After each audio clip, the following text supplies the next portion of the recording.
असतील हे आपण सर्वांनी लक्षात ठेवा. आणि दुसऱ्या बाजूला मला माझ्या बांधवांना हे सुद्धा सांगायचं आहे की सोमनाथ सूर्यवंशींच्या हत्येनंतर नवीन प्रकरण सुद्धा सुरुवात झालेली, ते पण आपल्याला सांगतो. आपल्याला माहिती असेल की परभणी ते मुंबई एक लॉंग मार्च निघाला होता की नाही? निघाला होता का? निघाला होता. तो मुंबईला पोहोचला का? नाही, मुंबईला पोहोचला नाही. सोमनाथ सूर्यवंशींना न्याय मिळाला का? नाही. पण तो मोर्चा पण पोहोचला नाही. तर नक्की काय झालं? काही आपल्यातले दलाल स्वतःची नेतेगिरी उभी करायला सोमनाथ सूर्यवंशींच्या साठी एक लॉंग मार्च घेऊन परभणी ते मुंबई निघाले. जशी लोकांची संख्या मागे मागे पडत गेली, जसे पोलिसांचे टप्पे टोलवे ऐकायला लागले, जरा जिकडे पोलिसांची ड्रेरिंग करायला लागली, धतिंग करायला लागली किंवा पोलिसांची अंगावर घ्यायला लागलं, तेव्हा ह्या सगळ्यांची फाटली आणि हे मागे मागे चालायला लागले.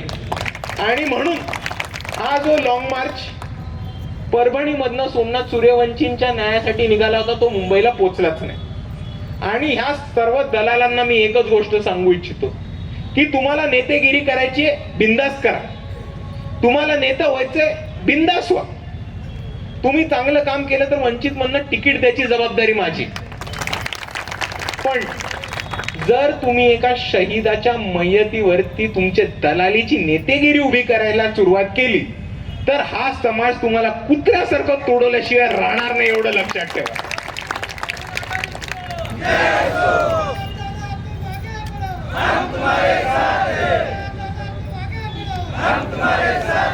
आणि दुसऱ्या बाजूला अजून एक गोष्ट आपण सर्वांनी समजून घेतली पाहिजे की आता एक नवीन वारं या देशामध्ये राजकारणामध्ये व्हायला. जेव्हापासून वंचित बहुजन आघाडीची सुरुवात झाली आणि जेव्हापासून आपण आंबेडकर वादाची ताकद परत एकदा महाराष्ट्रामध्ये उभे करून दाखवले, इथे सगळ्यांनाच आंबेडकरवादी बनायचं आता खूळ सुटलं. आणि त्याच्यामुळे आपल्या चळवळीतला न्याय मिळवून देण्यासाठी सुरू केलेलं आंदोलन मी चालू ठेवायचं हे विचार कशामुळे केला की माझ्या वडिलांना आजपर्यंत कोणासोबत अन्याय होऊ दिला नाही. हेच दिमागात ठेवून 32 दिवस आंदोलन केलं. वडील गेल्यानंतर चौथ्या दिवशीच रस्त्यावर आलो, त्या ग्राउंडवर बसलो, 32 दिवस बसलो. त्यानंतर आम्ही ठरवलं की आता लॉंग मार्च काढायचा काही शौक नव्हता. पण वडिलांना सुरू केलेलं आंदोलन हे थांबवायचं नाही, थांबू द्यायचं नाही म्हणून आम्ही लॉंग मार्चचा निर्णय घेतला. लॉंग मार्चचा निर्णय घेतल्यानंतर परभणीमध्ये सुद्धा काही जणांनी आमच्यासोबत राजकारण करायला सुरुवात केली. राजकारण करायला बाप मिल्यानंतर कोणीच राजकारण करत नाही. आमच्या वडिलांनी 40 वर्ष दलाली केली नाही, कोणाला मॅनेज झाले नाही आणि आम्ही सुद्धा कधी जीवनात दलाली असे मॅनेजचे काम आम्ही करत नाहीत. पण काल सुजात दादा आंबेडकर यांनी भर सभेत आम्हाला सांगितलं की हे जे लॉंग मार्च निघाला होता तो मुंबईपर्यंत पोहोचला नाही, हे दलालाची टोळी आहे, हे मॅनेज झालेले आहेत.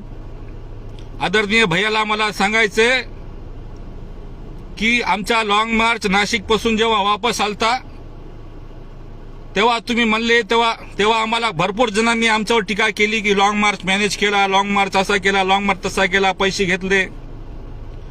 आमच्या जिल्ह्याची पालकमंत्री मेघना दिदी बोर्डीकर या आमच्या मागे लागल्या होत्या. त्यांच्या म्हणण्यावर जेव्हा त्यांनी 5 जण सस्पेंड केले तेव्हा आम्ही नाशिक पाशी थांबलो. आमच्या काही मागण्या त्या ठिकाणी त्यांनी लेखी दिलं. पण तेव्हा लोक आम्हाला म्हणले की लॉंग मार्च मॅनेज झाला, लॉंग मार्चनं पैसे घेतले. जर लॉंग मार्चनं पैसे घेतले असते, मॅनेज झाला असता तर पुन्हा लॉंग मार्च 2 तारखेला नाशिकहून निघाला नसता. 1 रुपयाचं आमच्याकडे नियोजन नव्हतं. आम्ही भिकारी माणसं आहेत, आमच्याकडे पैसे नाहीत, काय नाही. आम्ही जयंत्या करायलो, लोकांची गाडी, एकाचं डिझेल, असं आमचं चालू असते. आमच्या बापाने 1 रुपया कमवला नाही. आणि त्या ठिकाणी नाशिकहून 1 रुपया खिशात असताना त्या गाडीवाल्याला याला आम्ही आमच्या शब्दावर त्यांना घेऊन आलो. त्यांना नाशिक पासून आम्ही निघालो आणि मोर्चा आम्ही घाटकोपरपर्यंत नेला. आम्ही थांबलो नाही. आम्ही आदरणीय सुजात दादा म्हणले की पोलीसवाल्याला घेऊन वापस आले.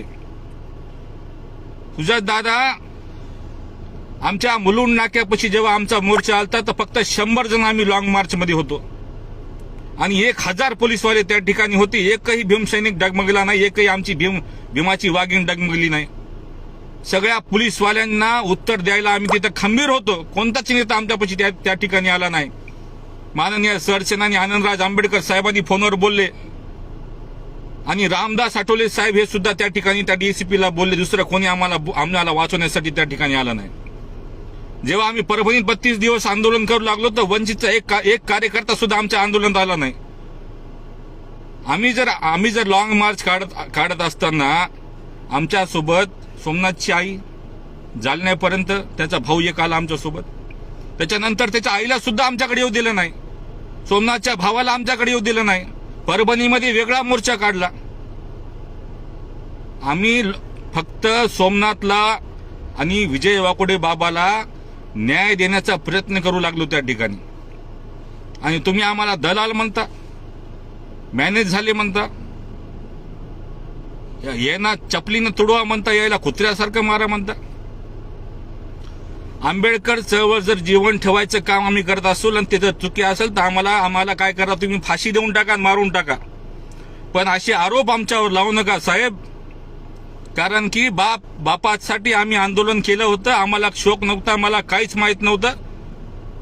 एवढा संघर्ष माझ्या वाट्याला कधी येईल मला माहित नव्हतं. पण वडील गेल्यानंतर हा संघर्ष माझ्या वाट्याला आला आणि ते मी करू लागलो प्रामाणिकपणे. माझ्यासोबत तुम्ही मला नाही बोलले साहेब, तुम्ही त्या महिलांना बोलले. त्या महिलांचा अपमान झाला, ज्या महिला ज्यांचं काय घेणं देणं नाही, पण परभणीमध्ये वाकोडे साहेबाला सोमनाथ सूर्यवंशीला नाही भेटा म्हणून पायानं चलू लागल्या.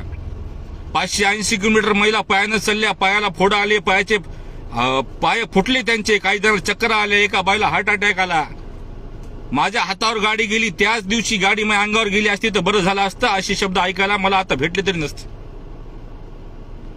लॉंग मार्च हा फक्त न्याय देण्यासाठी आम्ही काढला होता. आम्ही 1 रुपया कोणाचा घेतला नाही. जर तुमच्याकडे पुरावा असेल तर एकाने तरी मला म्हणावं की एखाद्या आमदाराकडून, खासदाराकडून, मंत्र्याकडून पैसे घेतले किंवा काम घेतले किंवा काय घेतलं आणि मॅनेज झालो, हे जर तुमच्याकडे पुरावा असेल तर काय तुम्ही म्हणताल ती शिक्षा भोगायला मी तयार आहे. पण साहेब, आमचा लॉंग मार्च हा इमानदारीनं काढलेला, न्याय मागण्यासाठी काढलेला लॉंग मार्च होता.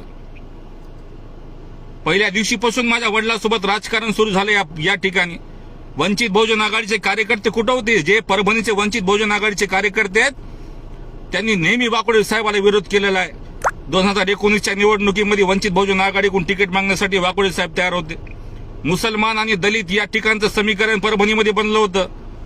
पण त्या ठिकाणी परभणीच्याच काही फालतू लोकांना, वंचित बहुजन आघाडीची लोक एवढे बेकार आहेत परभणीमधले, मी तुम्हाला खरं सांगतो की त्या लोकांनी वाकोडे साहेबाबद्दल इतकं विष पेरलं त्या ठिकाणी की वाकोडे साहेबाला त्या ठिकाणी तिकीट दिलं नाही. जे लोक मॅनेज होतात त्याच लोकांना परभणीमध्ये आजपर्यंत तिकीट भेटलेलं आहे. आणि ते मॅनेज लोक होणार आहेत, आम्ही मॅनेज होणारे लोक नाहीत. आम्ही कोणालाच मॅनेज होत नाहीत. आम्हाला मॅनेज करायला चांगले बेजार झालते. जिंतूर पासून नाही तर परभणीच्या पहिल्या मुकामापासून, टाकळी कुंभकर्णपासून, पालकमंत्र्यापासून तर सगळे आमदार खासदार आम्हाला मॅनेज करायला तयार होऊ लागले. आमच्या मागे फिरू लागले, पण कोणाला आम्ही मॅनेज झालो नाहीत. बाबासाहेबाचे आम्ही लेकरं आहेत. आनंदराज आंबेडकर साहेब आणि माझा नेते आहेत आनंदराज आंबेडकर साहेब. मी रिपब्लिकन सेनेमध्ये काम करतो. आनंदराज आंबेडकर साहेबांनी त्या ठिकाणी आम्ही जेव्हा पोहोचलो चैत्यभूमीला